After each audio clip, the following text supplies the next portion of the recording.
सर्वांना नमस्कार.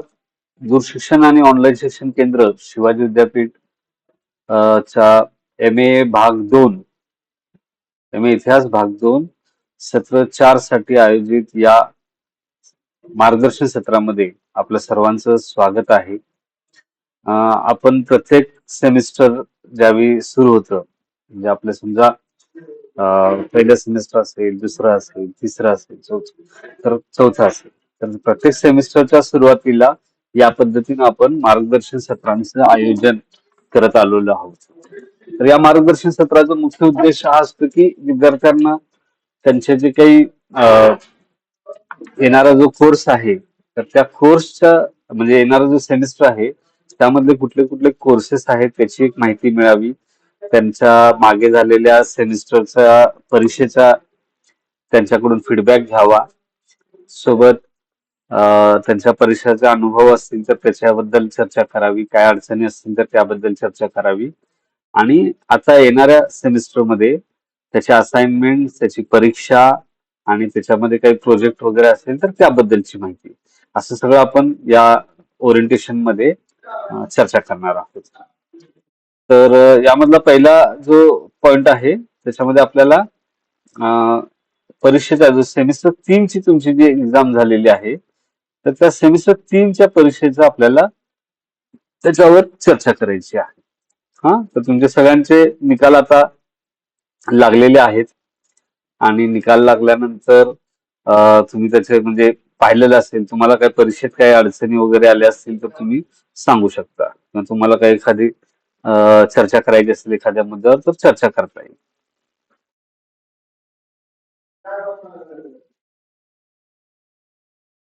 बोला.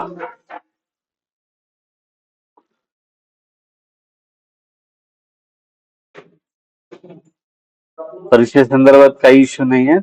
काही अडचणी, काही शंका, काही फीडबॅक?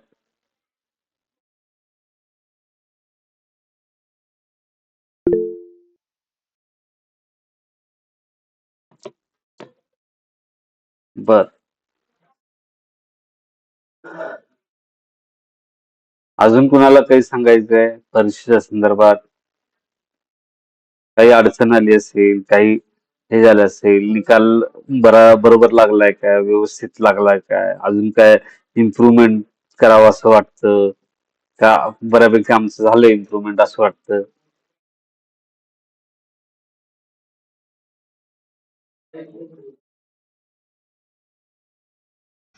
काही प्रॉब्लेम नाही सर, व्यवस्थित.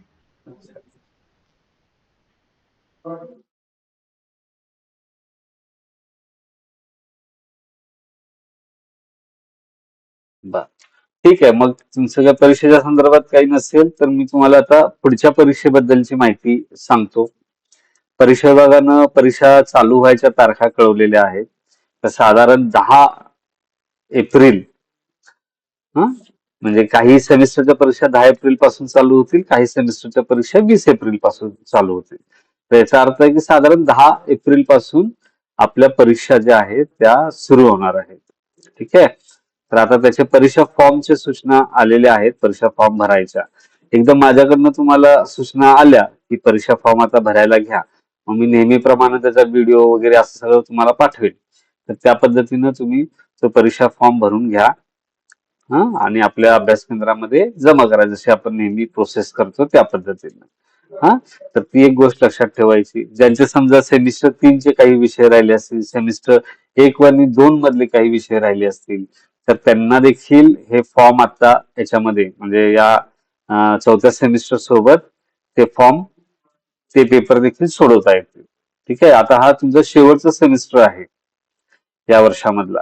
त्यामुळे काय आहे की यामध्ये या सेमिस्टरमध्ये सगळे पेपर तुम्ही सोडवणं हे तुम्हाला उपयुक्त ठरेल, कारण नंतर त्याच्यानंतर तुम्ही मग हे होता म्हणजे रिपीटर होता आणि मग परत तुम्हाला नंतर ते सगळं जुळवून आणणं हे अवघड जाईल. त्यामुळे शक्यतो पेपरला ऍबसेंट न राहणं, सगळे पेपर देणं आणि शक्यतो पास होण्याच्या दृष्टीनं ते पेपर लिहिणं हे आपल्याला इथून करावं लागेल. तर ही एक गोष्ट आहे. तर एक्झाम फॉर्मच्या सूचना माझ्याकडनं आल्या की एक्झाम फॉर्म भरायला घ्यायचं. एक्झाम फॉर्म कसा भरायचा तो मी सांगेनच. आणि एक्झाम आपली जी आहे ती साधारण 10 एप्रिल पासून चालू होईल. ठीक आहे, एवढी ही एक्झामच्या संदर्भातली सूचना आहे. आता या संदर्भात कुणाला काही शंका आहे का?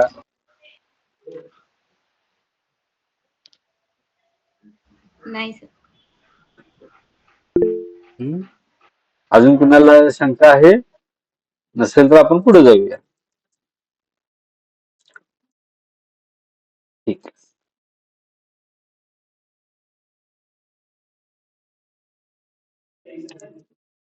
आता आपला जो पुढचा सेमिस्टर आहे तर त्याचे आपले पेपर कोणते असणार आहेत ते आपण थोडं त्याच्यामध्ये बघूया.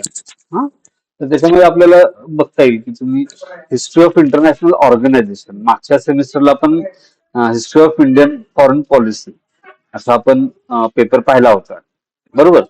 तर यावेळी आपल्याला काय असणार आहे की हिस्ट्री ऑफ इंटरनॅशनल ऑर्गनायझेशन, हा म्हणजे युनायटेड नेशन ऑर्गनायझेशन असेल, सार्क असेल, हा, तर या सगळ्या ब्रिक्स असेल, एशियान असेल, तर या सगळ्या ज्या इंटरनॅशनल ऑर्गनायझेशन आहेत, आंतरराष्ट्रीय संघटना ज्या आहेत, तर त्याची माहिती आपल्याला याच्यातून घ्यायचा आहे. त्याचा जो इतिहास आहे त्या सगळ्या संघटनांचा, तर तो इतिहास आपल्याला यातून समजून घ्यायचा आहे.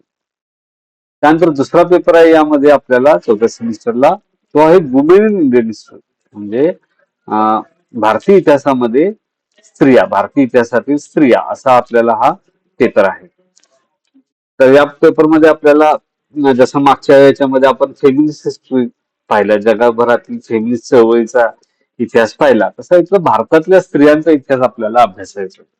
मग त्यातल्या काही स्त्रीवादी चळवळी असतील किंवा स्त्रियांची परिस्थितीच्या संदर्भात असेल, भारतात कशी स्थिती होती त्याबद्दलच असं तुम्हाला याच्यामध्ये अभ्यास करायचा आहे. त्याच्यानंतर चौथा जो, एक काम करू आपण सिलेबस पण बघूया सोबत.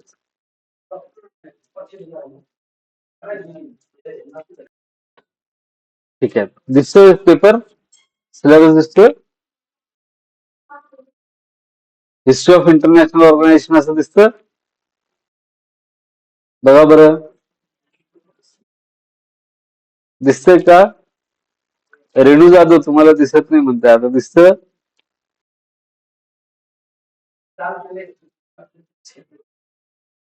ठीक आहे, तर हा हिस्ट्री ऑफ इंटरनॅशनल ऑर्गनायझेशन हा पेपर आहे, म्हणजे आंतरराष्ट्रीय संस्था असा पेपर असेल तो तुम्हाला आंतरराष्ट्रीय संस्थांचा इतिहास. तर याच्यामध्ये आपल्याला साधारणपणे युनायटेड नेशन ऑर्गनायझेशन म्हणजे संयुक्त राष्ट्र संघ, त्याच्यानंतर वेगवेगळ्या करार आणि ज्या काही म्हणता येईल त्याला अलायन्सेस, अलायन्सेसला आता मराठी शब्द काय म्हणता येईल, गट असतील लोकांचे, देशांचे, हा, तर ते गट, मग त्याच्यामध्ये नाटो असेल, सिंटो असेल, हा, ANZUS असेल किंवा वर्षा पॅक असेल, तर या सगळ्या याची पण माहिती घ्यायची आहे. त्यासोबतच एक नॉन अलाइनमेंट मुवमेंट, म्हणजे त्याला आपण म्हणतोय की त्याला शब्द आहे, नॉन अलाइनमेंटला शब्द आहे हिंदीमध्ये, त्याला गुट निरपेक्ष असं म्हणतात. कुणाला आठवतोय शब्द नॉन अलाइनमेंट मुवमेंटचा?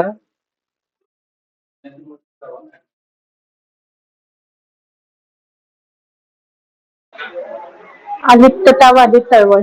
हा, अलिप्ततावादी, अलिप्ततावादी, हा, अलिप्ततावादी चळवळ, हा, आणि त्याच्यामध्ये आपले त्याची एक माहिती घ्यायची, आणि दुसरं काही इतर ऑर्गनायझेशन म्हणजे ओपेक असेल, जे तेल निर्मात्यांची संस्था आहे, एक गट आहे तो, किंवा सार्क असेल, साऊथ एशिया मधल्या राष्ट्रांचा गट आहे, त्यासोबत WTO आहे, वर्ल्ड ट्रेड ऑर्गनायझेशन. तर ह्या सगळ्या आंतरराष्ट्रीय संस्था ज्या आहेत त्याची माहिती आपल्याला या पेपर मधनं घ्यायची आहे. त्यानंतर आपला दुसरा पेपर आहे तो वुमेन इन इंडियन हिस्ट्री, जसं आपण फेमिनिस्ट मुवमेंट इन वर्ल्ड पाहिलं होतं, हिस्ट्री ऑफ फेमिनिस्ट मुवमेंट, तशाच पद्धतीने आपल्याला या याच्यामध्ये थोडं भारताच्या संदर्भात आपल्याला जाणून घ्यायचं आहे. हा, मग आता writing history of women's history म्हणजे स्त्रियांचा इतिहास लिहिण्याच्या बाबतीत आपण थोडं जाणून घ्यायचं म्हणजे त्याचं काय महत्व आहे, ते नेमकं कसं बघायचं, स्त्रियांचा इतिहास नेमका कसा आपल्याला लिहिता येऊ शकतो आणि त्याच्यासाठी साधनं किंवा ते लिहिण्याची पद्धत काय असेल असं आपल्याला याच्यातनं माहिती घ्यायची आहे. त्यानंतर trends in writing of women's history म्हणजे स्त्रियांचा इतिहास लिहिण्याचे मध्ये कोणकोणते प्रवाह आहेत. म्हणजे वसाहतवादी असेल, राष्ट्रवादी प्रवाह असेल, मार्क्सवादी असेल, सबाल्टर्न प्रवाह असेल किंवा स्त्रीवादी आणि नॉन ब्राह्मीण म्हणजे अब्राह्मणी असे त्याच्यातले स्त्रीवादी इतिहास लेखनातले म्हणजे स्त्रियांच्या इतिहास लेखनातले वेगवेगळे हे प्रवाह आहेत. तर त्याची एक माहिती आपल्याला घ्यायची आहे. त्यानंतर Indian women customary and legal status म्हणजे भारतातल्या स्त्रियांचं पारंपरिक पद्धतीचं स्थान आणि लिगल स्टेटस म्हणजे कायदेशीर स्थान. मग ते प्राचीन भारतात कसं होतं, मध्ययुगीन भारतात कसं होतं, वसाहतिक भारतामध्ये कसं होतं आणि ज्या ट्रायबल असतात, जमाती असतात, आदिवासी जमाती असतील तर त्यांच्यामध्ये कसं असेल तर ते आपल्याला याच्यातून जाणून घ्यायचं आहे. आणि शेवटचा त्यातला जो घटक आहे तो आहे role of women in various movement. म्हणजे स्त्रियांनी अनेक वेगवेगळे जे लढे झाले, चळवळी झाल्या त्याच्यामध्ये स्त्रियांनी कशी भूमिका बजावली किंवा त्यांचं काय भूमिका होती. मग याच्यामध्ये काय केलंय की काही ज्या महत्वाच्या नेतृत्वातल्या स्त्रिया होत्या तर त्या स्त्रियांच्या बाबतीत त्यांच्या बाबतीतली माहिती याच्यामध्ये दिलेली आहे. म्हणजे शांताबाई दानी असतील, अनुताई वाघ असतील, गोदावरी परुळेकर असतील, गेल ऑमेट असतील, तर यांची माहिती आपल्याला याच्यातून घ्यायची आहे. असा हा वुमेन इन इंडियन हिस्ट्रीचा पेपर आहे. त्याच्यानंतर आपला दुसरा पेपर अजून एक पेपर आहे तो आहे कॉन्टेम्पररी वर्ल्ड. म्हणजे मागच्या सेमिस्टरला आपण कॉन्टेम्पररी वर्ल्ड 1991 पर्यंत बघितला होता. याच्यामध्ये आपण काय करणार आहोत 91 पासून पुढचा 2020 पर्यंत. मग याच्यामध्ये पोस्ट म्हणजे 91 नंतर सोव्हिएत युनियनचं कोलॅप्स झालं, सोव्हिएत युनियन नष्ट झाला, शीतयुद्ध संपलं. मग त्याच्यानंतर झालेले बदल जे आहेत ते आपल्याला याच्यातनं पहिल्या घटकामध्ये पाहायचे आहेत. त्याच्यानंतर दुसरा जो घटक आहे त्यामध्ये चॅलेंजेस आणि कॉन्फ्लिक्ट्स म्हणजे या नवीन युगाची काय आव्हानं होती किंवा त्याच्यातले कुठल्या पद्धतीचे संघर्ष होते त्याची आपल्याला माहिती घ्यायची आहे. म्हणजे ग्लोबल वॉर ऑफ टेरर म्हणजे आंतरराष्ट्रीय दहशतवादाच्या विरोधातील युद्ध. म्हणजे त्याच्यामध्ये अल कायदा असेल, आयसिस असेल, इस्लामिक स्टेटची संघटना होती. याशिवाय युगोस्लाव्यामध्ये जे प्रादेशिक संघर्ष झाला होता त्याची माहिती घ्यायची आहे. शिवाय आता तुम्ही गाझामध्ये वगैरे बघत असाल तर तशा वेस्ट एशिया म्हणजे पश्चिम आशियामध्ये जो काही इस्रायल आणि पॅलेस्टाईन मधला संघर्ष आहे तर त्याची एक माहिती आपल्याला याच्यातून घ्यायची आहे. त्यातला तिसरा घटक आहे तो इमर्जिंग ट्रेंड्स म्हणजे आता नवीन ट्रेंड्स काय येत आहेत, नवीन गोष्टी कुठल्या येत आहेत. आता अरब स्प्रिंग्स म्हणजे या काळामध्ये आता जसं झेंजीची आंदोलनं नेपाळ, बांगलादेश या भागामध्ये होत आहेत. आपण चर्चेत बऱ्याचदा ऐकतोय ते. तर त्या पद्धतीने गेल्या 10 वर्षापूर्वी 10 ते 14 वर्षापूर्वी म्हणजे 2010-2011च्या दरम्यान हे अरब स्प्रिंग नावाचं मोठ्या पद्धतीनं आंदोलनं झालेली होती ट्युनिशिया, इजिप्त आणि सिरियामध्ये. तर त्याची एक माहिती आपल्याला याच्यातनं घ्यायची आहे. आणि त्यावेळी काय झालं होतं की हे सोशल मीडिया जे आहे फेसबुक, ट्विटर हे त्यावेळी नवीन सुरू झालेलं होतं आणि त्याचा पण त्याच्यामध्ये रोल होता. तर ते देखील त्यावेळेचं सोशल मीडिया, सायबर सिक्युरिटी याची आपल्याला याच्यातनं माहिती घ्यायची आहे.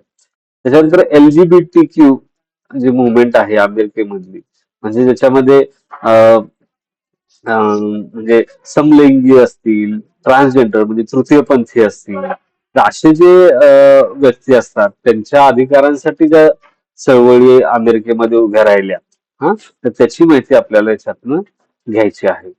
त्यानंतर चौथा घटक आहे तो कॉन्टेम्पररी चॅलेंजेस आणि प्रॉस्पेक्ट्स म्हणजे समकालीन आव्हाने आणि त्याच्या मागचं काय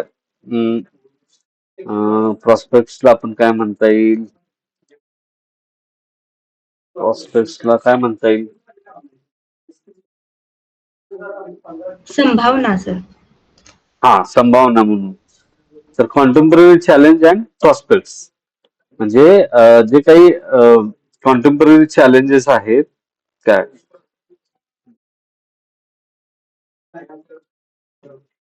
म्हणजे आता समकालीन कॉन्टेम्पररी म्हणजे समकालीन याच्यामध्ये जी आव्हानं आहेत किंवा त्याच्यात काही जे काही संभावना आहेत हा तर त्या हिशोबानं आपल्याला याच्यातनं बघायचं म्हणजे काय की ग्लोबल हेल्थ क्रायसिस झालं होतं हा कोविडचं म्हणजे कोविडमुळे एकदम जागतिक दृष्टिकोनातून आरोग्याचं एक संकट उभं राहिलेलं होतं तर त्याची माहिती घ्यायची आहे त्याशिवाय क्लायमेट चेंज होतो एन्व्हायरमेंटल कन्सर्न म्हणजे पर्यावरणाला घेऊन अनेक चिंता वाढलेल्या आहेत मग त्याच्या विरोधात या ग्रेटा थेनबर्ग नावाची एक स्वीडिश विद्यार्थिनी आहे तिने आंदोलन सुरू केलं होतं त्याची माहिती आपल्याला घ्यायची आहे. आणि तिसरा जो आहे शेवटचा पॉईंट त्याच्यात आर्टिफिशियल इंटेलिजन्स जे आहे एआय हा तर एआय प्रॉस्पेक्टच्या अंगाने एआयच्या बद्दलचा विचार म्हणजे एआय मधल्या संभावना काय आहे काय होऊ शकतं म्हणजे अजून आपण त्या ह्याच्यातच आहोत म्हणजे ते आपल्या समकालीन घडतं हा तर त्याची देखील माहिती आपल्याला याच्यातनं घ्यायची आहे.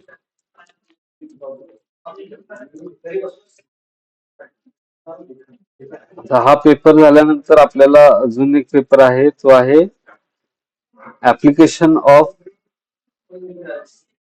Local history.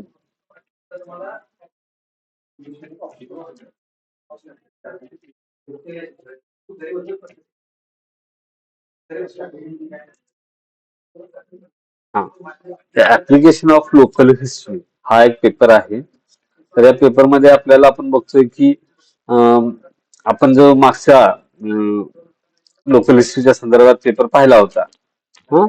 तर त्यामध्ये आपल्याला असं बघतो आपण की यामध्ये आपण कन्सेप्ट अँड मेथड पाहिलेल्या होत्या म्हणजे लोकल हिस्ट्री मधल्या संकल्पना असतील त्याच्यासाठी जी पद्धतीशास्त्र आहे त्या संशोधनासाठी तर ते आपण बघितलं आता ऍप्लिकेशन म्हणजे वास्तवात त्याचा उपयोग कसा करायचा कशा लिहायचं ती मेथड कशी वापरायची तर ते आपल्याला याच्यातून बघायचं आहे मग याच्यामध्ये पहिला घटक आहे तो major task of local history local history मध्ये आपण नेमकी काय गोष्टी करतो हा त्याच्यातले महत्वाचे ज्या घटक आहेत कोणत्या पद्धतीच्या गोष्टी केल्यानंतर लोकल हिस्ट्री आपल्याला लिहिता येते किंवा त्याचं प्रिझर्वेशन करता येतं मग त्याच्यामध्ये डॉक्युमेंटेशन असेल दस्तऐवजीकरण प्रिझर्वेशन म्हणजे त्याचं संरक्षण असेल जतन असेल कम्युनिकेशन म्हणजे लोकांशी संवाद साधून कम्युनिकेट करणं तर या अंगाने त्यासोबत दुसरा घटक आहे community engagement for preservation of local history म्हणजे लोकल हिस्ट्रीचं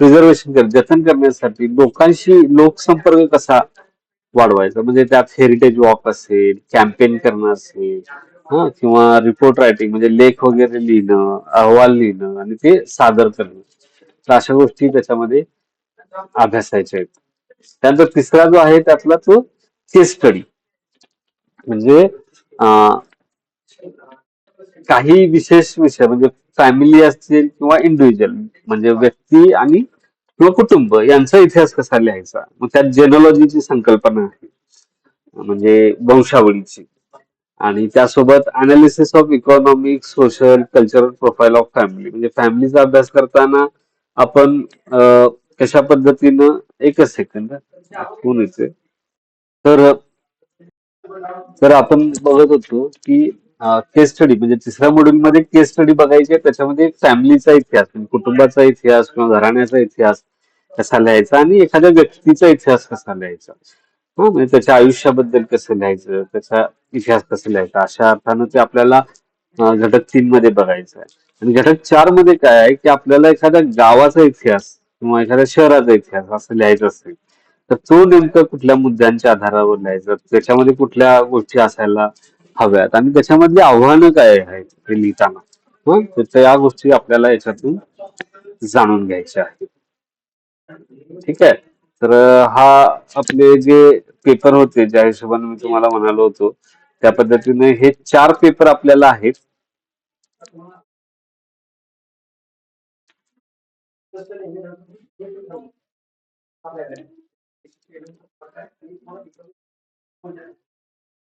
तर हे 4 पेपर आपल्याला अभ्यासायला आहेत या सेमिस्टरसाठी ठीक आहे आणि त्याच्यानंतर शेवटचा जो पॉइंट आहे तो आहे हा रिसर्च प्रोजेक्ट हा रिसर्च प्रोजेक्ट आपल्याला त्याच्यामध्ये हे करायचं आहे, म्हणजे वापरायचं आहे, पूर्ण करायचं आहे. आणि मागे तुम्ही रिसर्च प्रोजेक्टवर काम केलेलं आहे. 4 क्रेडिटचा रिसर्च प्रोजेक्ट होता. तर त्याच्यासोबत जी तुम्हाला मी गाईडलाईन पाठवलेली होती, तर त्याच पद्धतीची गाईडलाईन जी आहे, म्हणजे तीच गाईडलाईन या प्रोजेक्टसाठी वापरायची. फक्त याच्यात काय करायचं, जसं आपलं मागे चर्चा झालेली असेल, तुमच्यापैकी काही लोकांनी त्याच्याकडे म्हणजे लक्ष दिलं असेल, तर पहिला रिसर्च प्रोजेक्ट जो होता तो साधारण आपल्याला पुस्तक वाचून किंवा एका जागी हे करून लायब्ररी वर्क करून पूर्ण करता येईल अशा पद्धतीने आपण निवडायचा होता. तर आता जो रिसर्च प्रोजेक्ट आहे त्याच्यामध्ये फील्ड वर्क असावं अशा पद्धतीचा रिसर्च प्रोजेक्ट तुम्हाला करायचा आहे. ठीक आहे. तर त्याच्यामध्ये सर्वे मेथड वापरता यायला हवी किंवा मुलाखत पद्धत वापरता यायला हवी. जे तुमच्या रिसर्च मेथडॉलॉजीच्या पेपरमध्ये जे संशोधनाच्या पद्धती दिलेल्या आहेत त्या पद्धती वापरा. शिवाय हा concept and method of local history या पेपरमध्ये जे रिसर्च प्रोजेक्ट मध्ये ज्या मेथड वापरायला सांगितले त्या मेथड वापरून करता येईल असा तुम्हाला रिसर्च प्रोजेक्ट हा निवडायचा आहे. मग त्याच्यामध्ये एखाद्या गावाचा इतिहास असेल, एखाद्या तीर्थक्षेत्राचा इतिहास असेल, पर्यटन क्षेत्राचा इतिहास असेल, एखाद्या किल्ल्याचा इतिहास असेल, तर या गोष्टी तुम्हाला याच्यातून स्पेसिफिक फोकस जो आहे तो त्या रिसर्च प्रोजेक्टला द्यायचा आहे. ठीक आहे, येतं लक्षात? हे बघा, ही रिसर्च प्रोजेक्टची गाईडलाईन आहे जी मागे तुम्हाला दिलेली होती मी, तर ती परत तीच आहे, त्याच्यामध्ये तो उल्लेख केलेला आहे इथे. पार्ट 2 मध्ये सेमिस्टर 4 मध्ये आपल्याला हा 6 क्रेडिट्सचा आहे, 150 गुणांचा, आणि त्या हिशोबाने आपल्याला हे रिसर्च प्रोजेक्ट जो आहे तो लिहायचा आहे. आता हे बाकीच्या सूचना तुम्हाला माहिती आहेत, कसा करायचा तो दिलेला आहे. आता ही पृष्ठ संख्या जी आहे ती थोडी वाढवायची. याला आपण 50 ते 60 पर्यंत सांगितलं होतं, आता 80 पेजेस, 80 ते 100 त्या दरम्यान त्याचे पेजेस असावेत असं आपल्याला करायचं आहे. आणि त्यासोबत त्याच्यामध्ये जे मेन विषयांच्या संदर्भात दिलेलं आहे माहिती, मी एक पेज टाकलेलं होतं.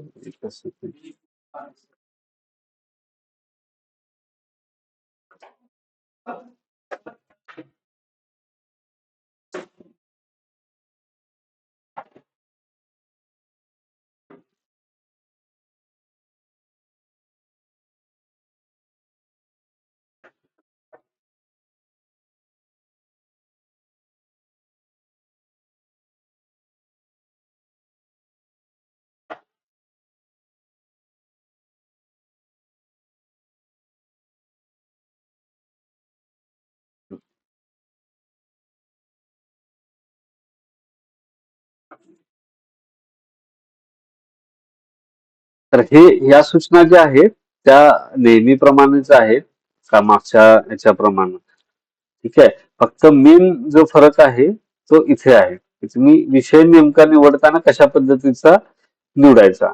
आता सेमिस्टर 4चं संशोधन करताना काय करायचं की फील्ड वर्क असावं त्याच्यामध्ये, किंवा मुलाखत पद्धती असावी, सर्वे मेथड असावी, अशा या रिसर्च मेथड वापरून पूर्ण करता येईल असा विषय निवडायचा. सोबत हा 4 क्रेडिटचा आहे, 4 सेमिस्टरचा 6 क्रेडिटचा आहे, त्यामुळे साधारण 80 ते 90 पेजेसचा हा असायला हवा. आता साधारण विषय कसे असतील तर आपल्या गावातील किंवा शहरातील परिसरातील समजा स्वातंत्र्य सैनिक असतील तर त्यांचा इतिहास लिहा, त्यांच्या मुलाखत घ्या, किंवा जुने राजकीय किंवा सामाजिक कार्यकर्ते असतील तर त्यांची मुलाखत घ्या आणि त्यांच्याबद्दलची माहिती त्या प्रोजेक्टच्या स्वरूपात लिहा. किंवा किल्ल्यांच्या संदर्भात किंवा ऐतिहासिक स्थळं असतील, धार्मिक स्थळं असतील, पर्यटन क्षेत्र असेल तर त्याबद्दल देखील अशा पद्धतीने तुम्हाला लिहिता येईल. याशिवाय याच्यामध्ये तुम्हाला प्रत्यक्ष त्या ठिकाणी जाऊन फील्ड वर्क करावं लागेल, किंवा जत्रा उरूस असतील, सांस्कृतिक उत्सव, याच्यामध्ये पण लोकांच्या मुलाखती तुम्हाला घेता येतील माहिती घेण्यासाठी. त्याशिवाय गावचा शहराचा इतिहास हे देखील तुम्हाला करता येईल. आता हे सगळे जे विषय आहेत त्याच्यामध्ये तुम्ही मेन काय आहे की मेथोडॉलॉजी याच्यात वापरायची, म्हणजे फील्डवर्क वापरा किंवा इंटरव्ह्यू मेथड वापरा किंवा सर्वे मेथड वापरा. आणि हे मेथड वापरून हा प्रकल्प आपल्याला पूर्ण करायचा आहे. हं. आता ह्यासाठी कुठली पुस्तकं उपलब्ध आहेत, आपल्याला महत्वाची उपयुक्त आहेत, तर आपला जो पुस्तक होतं हिस्ट्री मेथड अँड प्रॅक्टिस, इतिहास त्याचे सिद्धांत आणि पद्धती, हा जो फर्स्ट सेमिस्टरचा पेपर होता त्याचं पुस्तक तुम्हाला उपयोगी पडेल. त्याशिवाय स्थानिक इतिहासाची संकल्पना आणि पद्धत, concept and method of local history, ह्याचा तुम्हाला उपयोग होईल. आणि ऍप्लिकेशन ऑफ लोकल हिस्ट्री, तर हा पुस्तक आहे, याचा देखील तुम्हाला उपयोग होईल. आणि बाकी जे आहेत ते नेहमीप्रमाणे कव्हर पेज, प्रमाणपत्र वगैरे याच्यामध्ये आहेत. ठीक आहे. तर तुम्हाला काही शंका असतील तर विचारा. हा नाही, याच्यानंतर विचारा विचारा. Hello sir. हा बोला. हा, मी प्रतीक्षा माने बोलते सर. हम्म. हॅलो. बोला बोला, ऐकतोय हा, मी. सर असाइनमेंट आहेत ना, त्या हं. जरा त्याचं सांगणार आहे लवकरात मी पुढं. ठीक आहे. सांगतो त्याचं पण. हा. आता ह्याच्या संदर्भात जे आपण पेपर आणि प्रोजेक्टच्या संदर्भात बोललो त्याबद्दल काही आहेत का शंका? नाही सर. हॅलो. हा बोला. आता सर ज्या सूचना दिल्या त्याची PDF तेवढी प्लीज पाठवा ना. हो हो, पाठवणार मी. हा ठीक आहे, ठीक, ओके.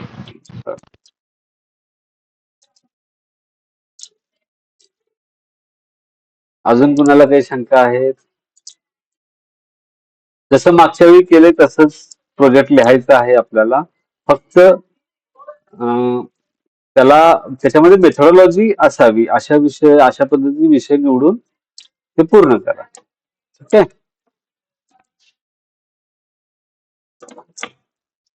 Hello sir. हा बोला. सर मी शीतल कांबळे बोलतीये. हम्म. सर मेथोडॉलॉजीमध्ये सर्वे किंवा क्वेशनरी असं किंवा इंटरव्ह्यू ह्यातली एकच हा. पद्धत वापरायची की तिन्ही पद्धत वापरायच्या आहेत?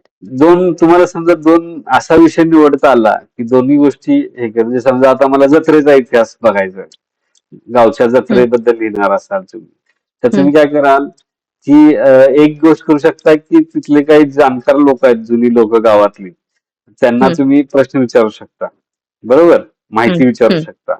आणि तुम्ही त्यात असं पण प्रश्न विचारू म्हणजे त्या रिसर्च प्रोजेक्टचा असा पण एक उद्देश ठेवू शकताय की आता ही जत्रा चालली, त्या जत्रेबद्दलची लोकांना कितपत माहिती आहे. मग असे एक 10 प्रश्न तुम्ही तयार केले की तुम्हाला या जत्रेचा इतिहास माहित आहे का, तुम्हाला जत्रा कशी वाटते, तुम्ही जत्रेला नेहमी येता का, तुमचं कौटुंबिक यामध्ये इथले जे काही देवस्थान आहे त्याच्याशी तुमचा कौटुंबिक संबंध आहे का, तुम्ही याच गावचे आहात का, असं समजा क्वेश्चनर बनवला. आणि तिथे जे येणार आहेत त्यांच्याकडनं भरून घेतला, असं पण पद्धत वापरता येते. म्हणजे जत्रेचा इतिहास पण बघता येतो आणि जत्रेमध्ये लोकांचं पार्टिसिपेशन जे आहे त्याच्यावर पण प्रोजेक्ट करता येतो. याच्या लक्षात, किंवा दोन्ही एकत्र पण करता येतो. मग चॉईस त्या इज युअर्स. क्वेशनरीज ज्या तयार केलेल्या आहेत त्या क्वेशनरीजच्या आन्सर शीट पण असणार ना, मग त्या आन्सर शीट मध्ये रिसर्चला सबमिट करायची का? ते जोडून द्यायचं ना, तुम्ही हे क्वेश्चनर घेतलंय, असं असं भरून घेतलेलं आहे, आणि मग त्याच्यावर कन्क्लुजन द्यायचं. नुसतं ते क्वेश्चनर लावून ते पेजेस वाढवायचे नाहीये, मसुदा ओके त्याच्यात सर. पाहिजे. नाहीतर पेजेस वाढवून ते म्हणजे एक 10 पानाचं फक्त प्रोजेक्ट लिहिला आणि बाकी 7 पानं क्वेश्चनर लावले, असं नाही चालणार. क्वेश्चनर ही वेगळी गोष्ट आहे, ते परिशिष्टात येईल. मजकूर तेवढा पाहिजे आपल्याला. ओके.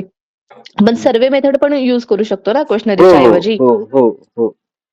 ओके ओके, चालेल sir. Thank you sir. Hello sir. हा. अजून एक शंका होती की जे आपण आता बोला. हे रिसर्च वर्क करायला लागलोय सर, काही वेळेला अडचण आली, आता क्वेशनरी आपण बनवली, तर क्वेशनरी आपण जर चेक करून घ्यायची असेल किंवा काहीतरी गायडन्स घ्यायचा असेल, हा एक सर त्यामध्ये प्रॉब्लेम यायला लागलाय की आपण जी क्वेशनर बनवलेली आहे त्यामध्ये काही मॉडिफिकेशन करायचं असेल तर म्हणजे हे उपलब्ध व्हावं, म्हणजे आम्हाला जे मार्गदर्शन करायला. एक असं वाटतं की म्हणजे जो आपण प्रोजेक्ट करणार आहे त्याच्याशी जे काही विद्यार्थ्यांना काही शंका असल्या किंवा मला विचारलं चालतंय, काय प्रॉब्लेम नाही. चालेल. म्हणजे मला कसं होतंय सर की एवढा प्रोजेक्ट करायचा आणि काहीतरी अडचण आली किंवा काय आलं किंवा चेक करून घ्यायचं असेल वगैरे, असं हे अशी एक कसं आहे माहिती व्यवस्था व्हावी असं वाटते सर. नाही, आपण तसं ते कळवलेलं आहे. काय हा. आता ते बघू, म्हणजे यावेळी आणखी थोडं चांगल्या पद्धतीने करता येतंय का बघूया आपण. ठीक आहे, हा म्हणजे ना रजिस्ट्रेशन चालू आहे. प्रोजेक्ट चांगल्या पद्धतीनं होतील असं वाटतंय. हम्म. ठीक आहे, अजून कुणाला काही शंका आहे? बर, मग पुढचं घेऊया का मुद्दा. आता असाइनमेंट्स आपल्याला आहेत, तर त्या हिशोबाने असाइनमेंटचे प्रश्न पण येतील तुम्हाला, लवकरच देईल. साधारण पुढच्या आठवड्यापर्यंत वगैरे तुम्हाला असाइनमेंटचे प्रश्न मिळून जातील. हा, आणि आपण कॉन्टॅक्ट सेशन साधारण मार्च मध्ये घेऊया. हा महिना संपला की मार्चच्या पहिल्या किंवा दुसऱ्या आठवड्यात आपण हे कॉन्टॅक्ट सेशन घेऊया. हा, आणि रिसर्च प्रोजेक्टचं तर मी तुम्हाला सांगितलेलं आहे. तर मध्ये आवश्यकता पडेल तसं आपण एखाद्या दिवशी रिसर्च प्रोजेक्ट साठी पण ऑनलाईन भेटूया. हा, अशा पद्धतीने आपण करूया. हा, रिसर्च प्रोजेक्ट तुम्हाला जे ऍक्सेसिबल आहे त्या जागेवरच घ्यायचं. तुम्ही आता यांनी प्रश्न विचारलाय की रिसर्च प्रोजेक्ट साठी जो एरिया आहे तो जवळचा असायला घ्यायचा का, ते तुम्हाला जेवढं ऍक्सेसिबल ज्या गोष्टी असतील त्या पद्धतीनं विषय घ्यावा. कुठल्या पण, म्हणजे मला तुम्हाला सांगायचं आहे की तुम्ही जर समजा रिसर्च मेथोडॉलॉजीचे पुस्तक वाचलं असेल काय, त्याच्यात तसं स्पष्ट उल्लेख आहे का बघा. तरी मी तुम्हाला एक सांगतो की रिसर्च प्रोजेक्ट असेल, रिसर्च टॉपिक असेल, एमफिल असेल, पीएचडी असेल, काय एव्हरीवेअर म्हणजे दोन गोष्टी त्याच्यामध्ये सगळ्यात महत्वाच्या असतात विषय निवडताना. की पहिली गोष्ट आहे की तुम्हाला त्याच्यात इंटरेस्ट असतो का, हा सगळ्यात पहिला महत्वाचा प्रश्न. की तुम्हाला ज्या विषयामध्ये इंटरेस्ट असतो तोच विषय निवडायचा असतो. आणि दुसरी गोष्ट आहे की त्याची संसाधनं म्हणा, म्हणजे तुम्हाला त्याचा ऍक्सेस आहे का, त्याची संसाधनं तुम्हाला उपलब्ध आहेत का. म्हणजे समजा मी आता असा विचार केला की अमेरिकेतील पुरातत्वीय अवशेषांचा अभ्यास, काय असा मी विषय, मला जरी भारी वाटत असेल हा विषय, तरी मी तो निवडणार नाही, कारण तो माझ्या ऍक्सेस मध्ये नाहीये. सगळा तिथले आर्किओलॉजिकल साइट्स माझ्या ऍक्सेस मध्ये नाही आहेत, हा, किंवा त्याच्या संदर्भातली लागणारी माहिती मला नाही. मी विषय कुठला निवडणार, जो मला त्याचा ऍक्सेस आहे. तर माझ्या जवळच्या गावाचा असेल, शेजारच्या शहराचा असेल, असे विषय आपण निवडायचे. हे दोन गोष्टी तुम्ही भविष्यात पण तुम्ही ज्यावेळी पीएचडी साठी वगैरे विचार कराल त्यावेळी दोन गोष्टी लक्षात ठेवायच्या नेहमी. पहिली गोष्ट, इंटरेस्ट आहे का तुम्हाला, तुमच्या इंटरेस्टचा विषय निवडायचा. दुसरी गोष्ट, तुम्हाला त्याचा ऍक्सेस आहे का. मग ऍक्सेस इन द सेन्स भौगोलिक दृष्ट्या पण आणि साधनांच्या दृष्ट्या पण, म्हणजे कागदपत्र किंवा मुलाखत घेणार असेल, मुलाखत द्यायला, म्हणजे समजा आता एखाद्याने विषय निवडला माझ्या गावातील स्वातंत्र्य सैनिकाचा इतिहास असा विषय निवडला, आणि त्या स्वातंत्र्य सैनिक कोण म्हणजे हयातच नाहीये, तर त्याला अडचण जाणार, तर मुलाखत पद्धत कशी वापरणार. हा, किंवा मग असं करू शकतो की माझ्या गावातील स्वातंत्र्य लढ्याचा इतिहास म्हणाल, आणि मग गावामध्ये ज्या लोकांना त्याच्याबद्दल माहिती आहे त्यांच्या मुलाखती घेता येतात असं. हा, तर त्या गोष्टी लक्षात ठेवून तुमचे विषय निवडा.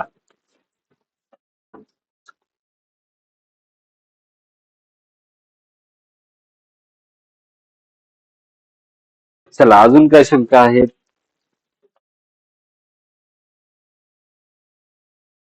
आणि आपण काय करू, तुम्हाला समजा अडचणी येत असतील तर आपण ठराविक अंतरानं मार्च मध्ये आपण काय करूया, आपलं कॉन्टॅक्ट सेशन झालं की ठराविक अंतरानं आपण त्या प्रोजेक्ट बद्दल म्हणजे मार्च मध्येच आपण प्रोजेक्ट बद्दल काय करू, आठवड्यामध्ये एक सेशन घेऊया. हा, तुमचे डाऊट्स तुम्ही विचारा. आता बघा, आता पण तुम्ही किती लोक आहात, साधारण 16 जण दिसत आहेत. हा, तर त्यावेळी कॉन्टॅक्ट सेशनला आणखी थोडे जास्त असतील किंवा 16च असतील, तर साधारण एवढ्या लोकांना तरी ज्या अडचणी येतील ते आपण शंका निरसन त्याचं करत राहूया. ठीक आहे.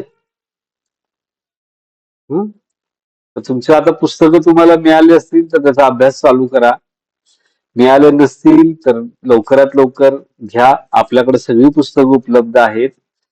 काय एमए इतिहास मधले फर्स्ट इयर असेल, सेकंड इयर असेल, सगळी पुस्तकं आपल्याकडे उपलब्ध आहेत. तुम्हाला पुस्तकं तुमच्याकडे आली नसतील तर ती लवकरात लवकर घ्या. कॉलेजकडनं मागून घ्या, विद्यापीठात घेऊन जावा जी पुस्तकं राहिलेत. ठीक आहे, चला थांबूया. मग आपण, तुमच्या काही शंका असतील तर विचारा. आहेत काही शंका? चला ठीक आहे, मग काही शंका नसतील तर थांबूया आपण.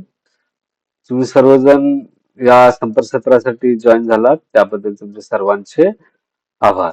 धन्यवाद.